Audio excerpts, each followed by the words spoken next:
네, 어떤 분들은 아니 사암침을 써서 내 허리 아픈 거 자석 어디다 붙이면 돼? 그런 걸 얘기해 달라니까. 우리 마누라 배가 아프다고 늘 배를 움켜쥐고 살아요. 자석 어디다 붙이면 돼? 네. 그런 건 그런 것 나름대로 또 충분한 설명 드리고 있었죠. 우리가 어떻게 맨날 집밥만 먹습니까? 가끔은 고급 레스토랑 가서 칼질도 하고, 가끔은 비싼 돈 들여서라도 한우 전문점 가서 한우 고기도 먹고, 횟집도 가고, 어떻게 집밥만 매일 먹습니까? 지금 별식을 즐기신다 생각해 주세요. 그리고 우리가 추구하는 바는 의과학적인 근거를 둔 사암침 의학이에요. 사실 미국의 데이비스 리 선생님께서 주신 질문, 그거 함께 토론하고 있지만, 이 담적병에 대해서는 많은 분들의 요청이 있었어요. 많은 분들의 요청이 있었어요. 그래서 담적병은 사암침으로 어떻게 도와드릴 수 있나요? 등등 수많은 요청이 있었는데, 사실 이것은 제가 솔직히 손대기 조금 꺼려 했던 분야입니다. 여러분들이 담적병이라고 치고 네이버나 구글 검색해 보세요. 쭈르르르르르르르르르르 거의 한의원들이 랭크되어 있어요. 그런데 맨 꼭대기 프리미엄 링크, 스페셜 링크 등등은 여러분들이 그 한의원에 가지 않아도요, 그 한의원 무슨 한의원인가 클릭 하는 순간 그 한의원은 자동적으로 네이버나 다음에 결제가 돼요. 돈 내야 돼요, 광고비. 그런데 늘 상위에 랭크되어 있어요. 그러니까 솔직히 말씀드려서 조금 겁났어요. 좀 겁났어요. 저도 그렇게 대담한 놈 아니에요. 소심해요. 아니 이런 거 건드리면 혹 항의 들어오지 않을까? 그래서 매우 조심 자료를 모은 겁니다. 조심조심 방송을 하되 자료는 아주 적극적으로 모았죠. 우선 여러분, 이거 먼저 말씀드리죠. 그러한 담적 전문 의원들의 위장병 치료 효율은 어떨 거라고 생각하십니까? 저 개인적인 생각이에요. 저는 상당히 효율이 높을 거다라고 생각해요. 일단 위장병 전문 병원들이잖아요. 치료 효율은 높을 것이다. 그런데 그 담적 때문에 생긴 위장병이지만 그거 제대로 치료 안 하면 두통, 어지럼증, 메니에르스병, 이형당뇨병, 간경변증, 동맥경화, 건망증과 치매, 신장증후군, 관절염, 우울증, 알코올 중독, 구취, 스트레스성 폭식, 배체드시병, 피부오염과 아토피, 알레르기성 피부, 어깨 통증, 담결림, 자궁근종이나 만성 자궁염증, 자전방광염, 전립선 비대증 등등. 그러니까 난치성 질환은 총망라되어 있다 해도 과언이 아닙니다. 이러한 병들의 원인이 담적 때문이다. 그런데 어쨌든 위장병 전문 한의원들이에요. 그러니까 치료 효율은 높을 것 같습니다. 그러나 저는 제 생각에 혹 이건 아닐까? 환자 입장에선 뭐로 가도 서울만 가면 된다. 내 위장병 치료만 하면 돼. 치료만 되면 돼. 하지만 담적병 관련 주장들은 어쩌면 A라고 쓰고 B라고 읽는다. 제 생각이에요. 코멘트 생략. 많은 분들이 담적병 어떻게 치료하면 좋습니까? 그래서 어떤 담적병이 있는데요. 처음에는 위장병인 줄 알았더니만 말이죠. 아니 여기저기가 이러저러 하는데 어디 가서 물어보니까 담적병이래요. 사암침 어떻게 적용해야 돼요? 그러면 저는 마땅히 그 요구에 응해야죠. 말씀드린 대로 그러자니까 담적병의 실체를 먼저 이해해야 되겠다. 그래서 준비했어요. 그리고 이러한 과정을 통해서 의학은 발전합니다. 네이처지에 들어가 보니까 여러분들이 아시는 것처럼 네이처는 여러 분야로 나뉘어 있어요. 콘텐츠가. 여기는 면역학에 대해서 설명하는 그러한 논문들을 다루는 파트예요. 네이처 이뮤놀로지, 네이처 면역학. 제목이 재밌습니다. 도그마, 패러다임 및 입증 가설. 네이처지에서는 많은 학자들이 논문을 네이처지에 게재하고 싶어 해요. 그러면 네이처지에서는 검증에 검증을 하죠. 그런데 많은 연구자들에게 충고하는 거예요. 연구 설계를 할 때는 원칙이 있어야 됩니다. 이런 원칙을 권합니다. 여기에 만병의 원인 담적병 이론, 과학적 기반에 근거한 것일까? 이건 네이처지에서 인용한 거 아니에요. 제가 쓴 거. 아무튼 요 가운데 요 글귀 잘 보시면서 영한대역으로 여기서 한 대목만 인용해 봅니다. 보실까요? 상략. 과학적 진보는 독단적 이론의 선포로 발생하지 않습니다. 다른 과학자들과 마찬가지로 면역학자들은 얻은 결과를 설명하기 위해 가설을 세울 수 있는 데이터 세트를 수집합니다. 문제는 선호 가설에 대한 엄격한 테스트를 설계하는 방법이며, 그렇게 함으로써 이를 통해 연구자들은 실제로 이 분야를, 즉 여기 네이처 이뮤놀로지, 즉 면역학 분야를 발전시키는 데 도움을 줄 수 있습니다. 코멘트 생략.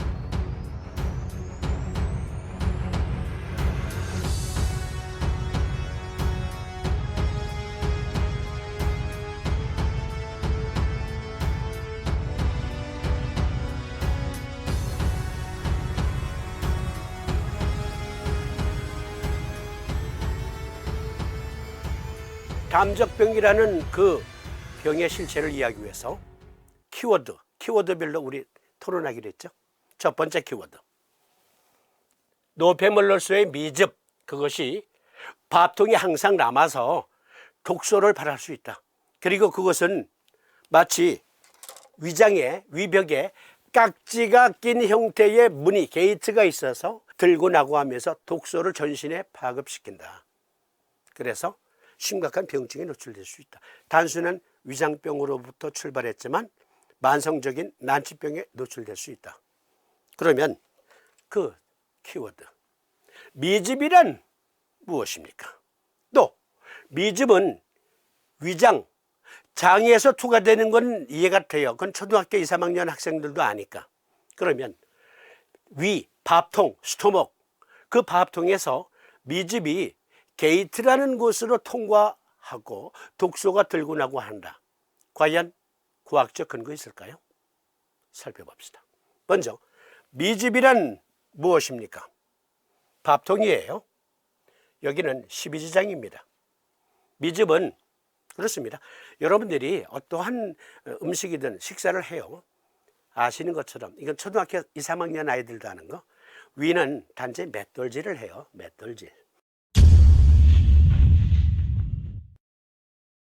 맷돌질을 하면서 고운 죽상 형태를 만들죠. 그리고 그것이 소화 흡수가 잘 되게 하기 위해서 삭혀줘야 돼요. 쉽게 얘기하자면 식혜.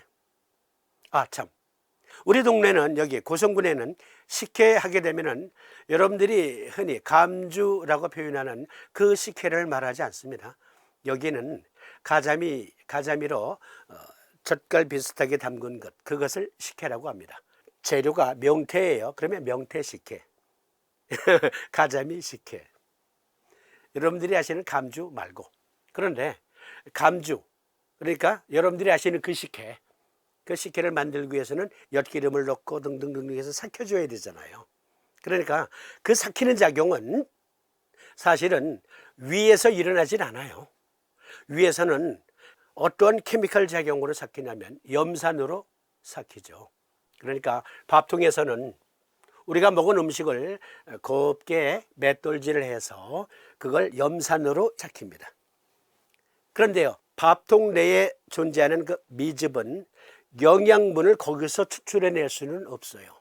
한 번 더 아주 정교한 화학작용을 거쳐야 됩니다. 아주 정교한, 그게 바로 12지장에서 일어나죠.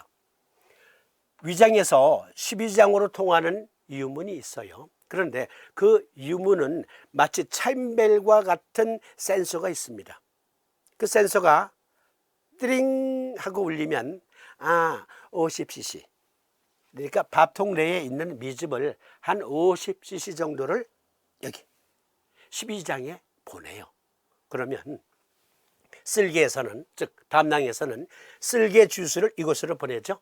그리고 췌장에서는 소화 효소를 보냅니다. 쉽게 말씀드리면 담낭, 쓸개에서는 우루사를 보내고, 우리 쉽게 이해할 수 있도록 제가 표현을 바꿔본 거예요. 췌장에서는 회스타를 보낸다. 실제로 회스타는 돼지 췌장에서 얻어진 효소예요. 그런데 그것을 대량 생산을 위해서 합성한 것이죠. 구조는 염기서열 구조는 똑같은데 어쨌든 미즙, 즉 본죽이라고 합시다. 본죽 그것이 지금 위에 가득해요. 그런데 조금씩 여기 소장의 첫머리인 12지장으로 보내는데, 그때마다 그 양에 맞는 우루사, 그리고 그 양에 맞는 회스탈이 뒤섞입니다. 여기서 믹스가 돼요. 그러면 비로소 영양분이 분리가 돼요.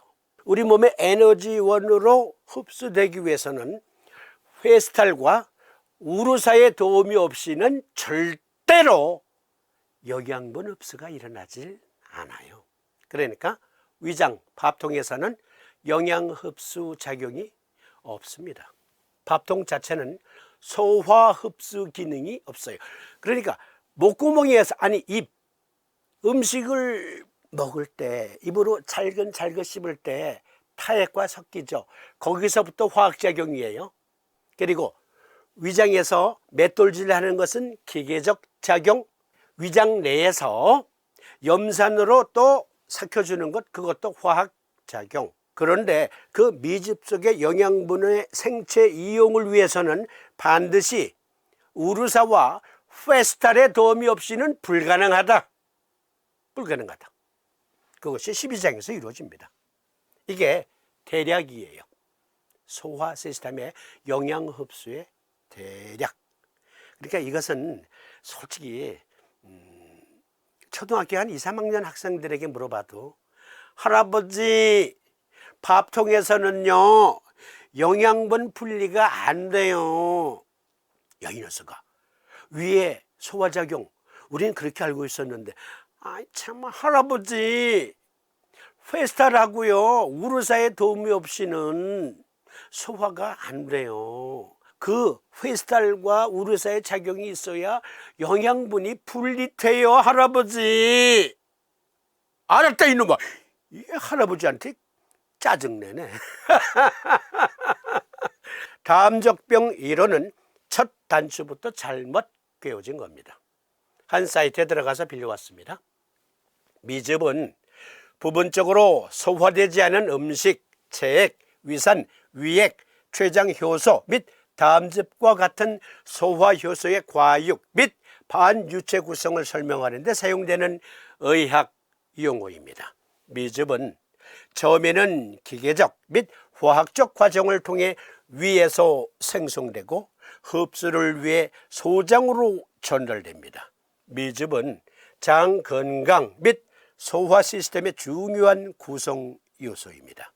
그것은 체액, 전해질 균형 및 장 생물군계의 유지에 중요한 소화 분비물을 포함합니다. 그러니까 밥통에서요 맷돌질을 잘 했어요. 정말 곱게 갈았어요. 곱게 갈았고 염산으로 더욱더 곱게 삭혀서 아주 고운 죽으로 만들었는데, 그 자체는 영양분이 분리가 안 된다. 그러니까 그 자체는 소화된 것이 아니에요. 그 소화 작용은 12지장에서 이루어진다. 12지장은 아시는 것처럼 소장, 회스탈과 그리고 우루사의 도움이 있어야 한다. 그러면 비로소 소장에서 분리된 영양분들을 흡수하게 되죠. 흡수는 어디서 한다? 소장에서. 장에서 영양분을 흡수한다? Oh no. 첫 단추부터 잘못 그어진 것. 소화계는 어떻게 미즙을 만드는가? 위는 미즙이 처음 생산되는 곳입니다. 복부의 왼쪽 상단에 위치한 위는 연동운동이라고 하는 비자발적 휘젓기 동작을 통해 음식의 덩어리를 분해하는 긴 원통형 기관입니다. 이 기계적 과정은 투명한 위액, 위산의 방출과 결합하여 산성 미즙, 괄호 열고 첫 번째 상태의 카임을 생성합니다. 위액의 주 성분은 식품에 존재하는 일부 유형의 지방과 단백질을 분해할 수 있는 고산성 화학물질인 염산입니다. 함께 이러한 과정은 미즙의 영양소가 위장에서 십이지장으로 서서히 배출됨에 따라 소장에서 흡수되도록 합니다. 상약, 이 게이트들은, 밥통에 있는 게이트들은, 깍지 작용의 게이트들은 유해 독소나 미처 분해되지 못한 고분자 물질들이 있으면 닫혀서 독소가 몸 안으로 들어가는 것을 막고 잘 분해된 좋은 물질들이 있으면 오픈, 열려서 영양분이 간장을 통해 전신으로 공급되도록 한다. 잘 분해된 좋은 물질들이 밥통 내에 있으면 밥통 내에 있는 게이트가 열려서 영양분이 간장을 통해 전신으로 공급되도록 한다. 판단은 여러분께 맡기겠습니다. 혹시 잘 이해가 안 가시면 옆에 손주들한테 물어보세요. 너 이리 와봐. 저기 밥통에서 영양분을 흡수하니 소장에서 흡수하니 물어보세요. 상약, 치료의학으로서의 한의학과 미래 비전 괄호 열고 임상 논문 및 한의학의 과학화라는 주제로 제2회 담적병 정기학술대회를 열었다. 국민일보 기사. 한의학의 과학화. 과학 이제 알레르기 반응 없기로 했어요. 그런데 보니까 이런 논문이 있더라고. 사이언스 디렉터에 들어가 보니까 밥통, 스토먹, 흡수, 업접션. 여러분, 밥통이 흡수 기능이 있대요. 그럼 저쪽에서 어느 분이 그랬을지 모르겠네. 그거 봐요. 있잖아요. 끝까지 봐주셔요. 네? 끝까지 보십시다. 논문 설명드리기 전에 상한론에 보면 육경병이라는 게 소개되고 있어요. 육경병. 태양병, 양명병, 소양병, 대음병, 소음병, 고름병. 그런데 양명병 제강을 풀이하는데 여러 학자들이, 여러 상한론의 대가들이 말을 보태는데 그 중에 염원 선생님, 이 학회에서 한의학의 과학화 그걸 추구한다 그랬잖아요. 사실 연세 드신 한의사님들 중에 일부, 극히 일부는 제가 자주 인용하는 여기 염원 선생, 유견래 선생 이분들을 싫어하는 분들이 많아요. 우리나라에. 그런데 중국의 의학에서 염원, 유견래, 운철조, 당종회 이 네 분이 중의학의 과학화를 추구한 적이 있어요.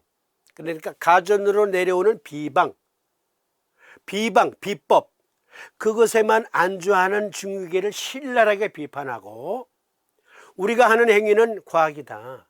그것은 즉 우리가 어떠한 약재를 통해서 환자들에게 도움을 주었다면 그 약의 그 양리작용은 어떠했길래 치료 효과가 나타나는 것인가 이것을 증명하지 못하면 그건 의학이 아니다.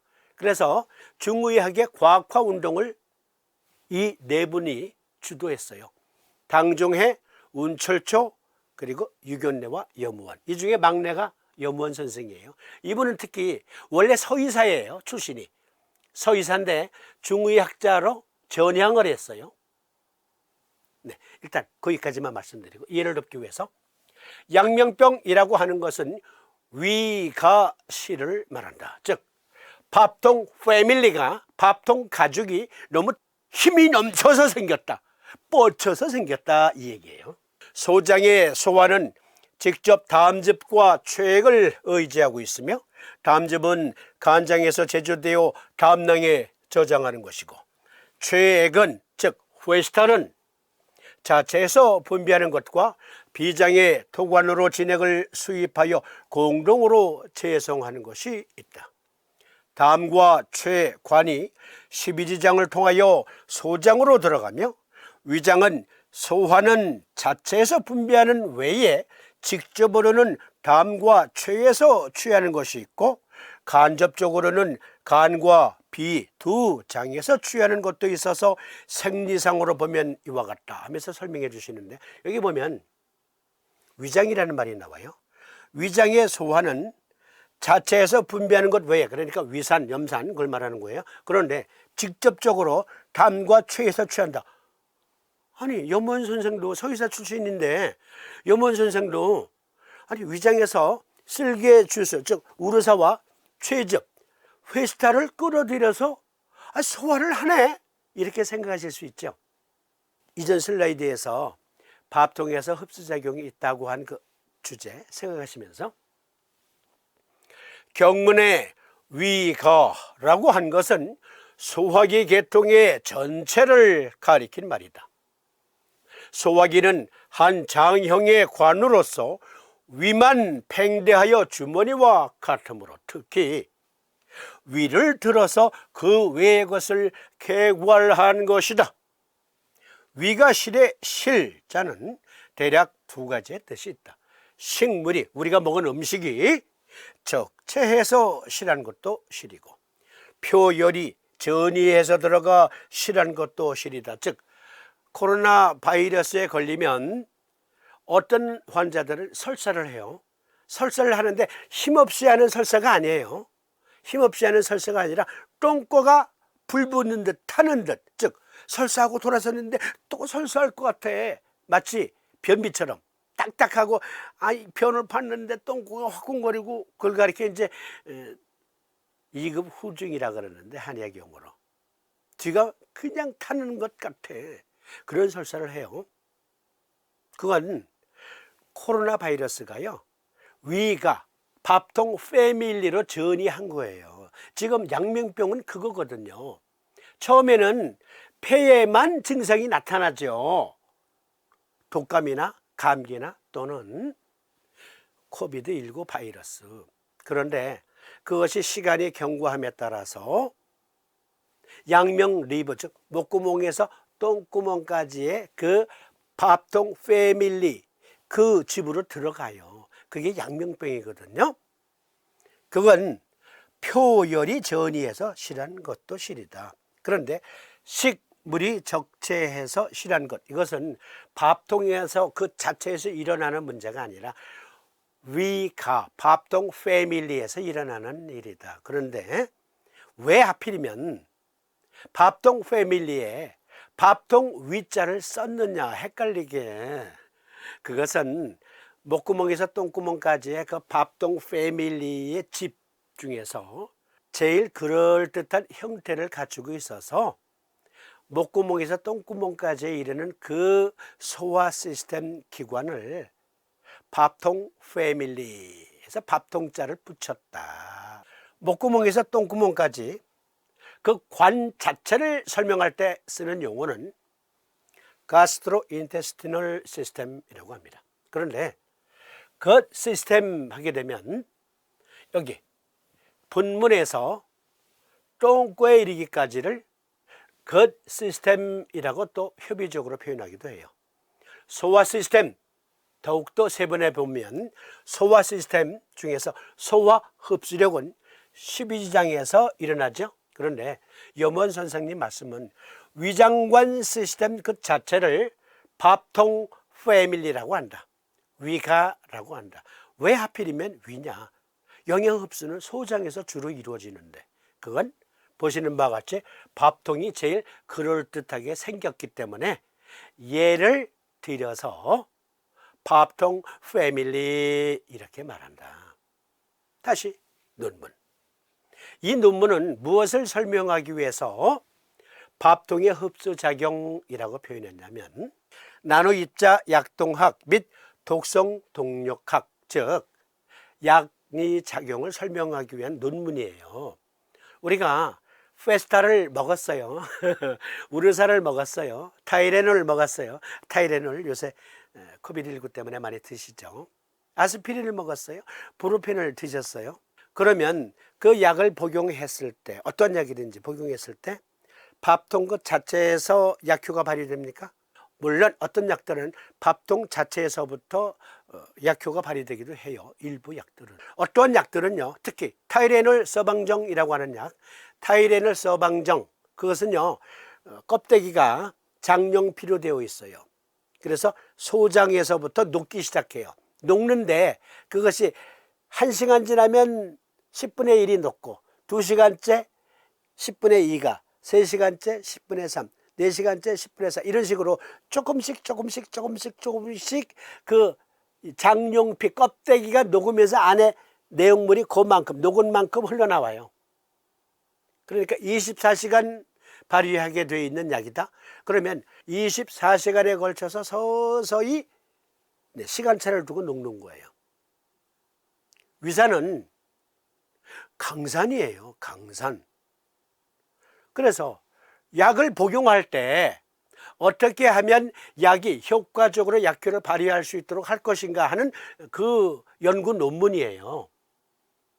드러그 딜리버리 시스템에서 DDS라고 표현하기도 하는데, 그 시스템을 논한 논문인데요.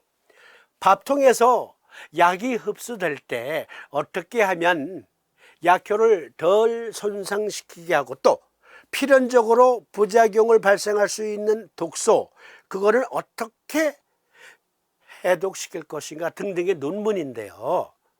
여기에서는 염원 선생이 말한 밥통 위 집가자 해서 스토목은 밥통 패밀리를 말하는 거예요. 밥통 패밀리, 위가 즉 동서고금을 막론하고, 왜 그 시스템 할 때 우리가 구글 번역기 돌리거나 네이버 팝하고 번역기 돌리거나 하면 때때로 위장 시스템, 위장이라고 할까요? 그래서 사람들이 오해해요. 그래서 밥통에서 소화 흡수 기능이 있구나라고 오해할 수가 있어요. 그런데 염원 선생이 지적하셨듯 흡수는 소장에서 이루어진다. 그런데 왜 위에서 소화 흡수가 이루어진다고 말했냐? 그건 밥통 패밀리 전체를 표현한 것이고, 실제로 소장에서 이루어진다. 밥통 패밀리 중에 소장이라는 작은 집에서 이루어진다. 그리고 대장이라는 큰 집에서도 이루어지고, 뭐 그런 표현이거든요. 여러분, 우리 몸에요, 밥통 패밀리에 이 작용이 있어요. 이 작용이 있어요.